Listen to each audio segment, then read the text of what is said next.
കാസർഗോഡ് മാസ്തിക്കുണ്ടിലെ ലഹരി വിൽപ്പനയെക്കുറിച്ച് പോലീസിൽ വിവരം നൽകിയതിന് വീട്ടിൽ കയറി ആക്രമണം നടത്തിയ ഒരാൾ പിടിയിലായിട്ടുണ്ട്. മാസ്തിക്കുണ്ട് സ്വദേശി മുഹമ്മദ് നയാസിനെയാണ് പോലീസ് അറസ്റ്റ് ചെയ്തത്. സാരംഗ് സുരേഷ് വാർത്തയുടെ വിവരങ്ങൾ നൽകാൻ ചേരുന്നുണ്ട്. സാരംഗ്, ഈ പോലീസിന് വിവരം നൽകിയതിന്റെ പേരുള്ള പക തീർക്കുകയായിരുന്നു. പോലീസ് ഇപ്പോൾ പ്രതിയെ കസ്റ്റഡിയിൽ എടുക്കുമ്പോൾ എന്തൊക്കെ കാര്യങ്ങൾ കൂടുതലായി ഈ ആക്രമണത്തെക്കുറിച്ചും പ്രതിയുടെ പശ്ചാത്തലം സംബന്ധിച്ചൊക്കെ അറിയാൻ കഴിയുന്നുണ്ട്?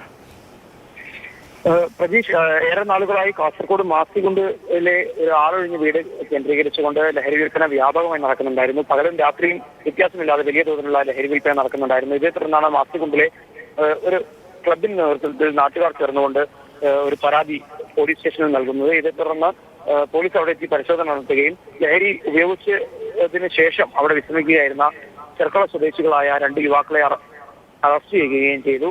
അറസ്റ്റ് ചെയ്ത സ്വദേശികളാണ് പിന്നീട് അറസ്റ്റ് ചെയ്ത യുവാക്കൾ പിന്നീട് പോലീസ് സ്റ്റേഷനിൽ എത്തുകയും കയ്യിൽ ലഹരി വസ്തുക്കളൊന്നും തന്നെ കണ്ടെത്താൻ സാധിക്കാത്തതിനാൽ തുടർന്ന് സ്റ്റേഷൻ ജാമ്യത്തിൽ വിടുകയായിരുന്നു. എന്നാൽ അതിനുശേഷം അവിടെ നിന്ന് സ്റ്റേഷനിൽ നിന്ന് പുറത്തിറങ്ങിയ യുവാക്കൾ നേരിട്ട് പരാതി നൽകിയ യുവാവിന്റെ വീട്ടിലേക്ക് എത്തുകയും വീട്ടിലെ വസ്തുക്കളൊക്കെ തന്നെ സാമഗ്രികൾ അടിച്ചു തകർക്കുകയും ജനച്ചില്ലുകൾ അടിച്ചു തകർക്കുകയും യുവാവിന്റെ മാതാവിനെയും പരിക്കേൽപ്പിക്കുകയായിരുന്നു. ഇതേ തുടർന്ന് പോലീസ് ജാമ്യമില്ലാ വകുപ്പുകൾ ചേർത്തുകൊണ്ടായിരുന്നു ഇരുവർക്കും നേരെ ആക്രമണം നടത്തിയ പ്രതികൾക്ക് നേരെ കേസെടുത്തിരുന്നത്.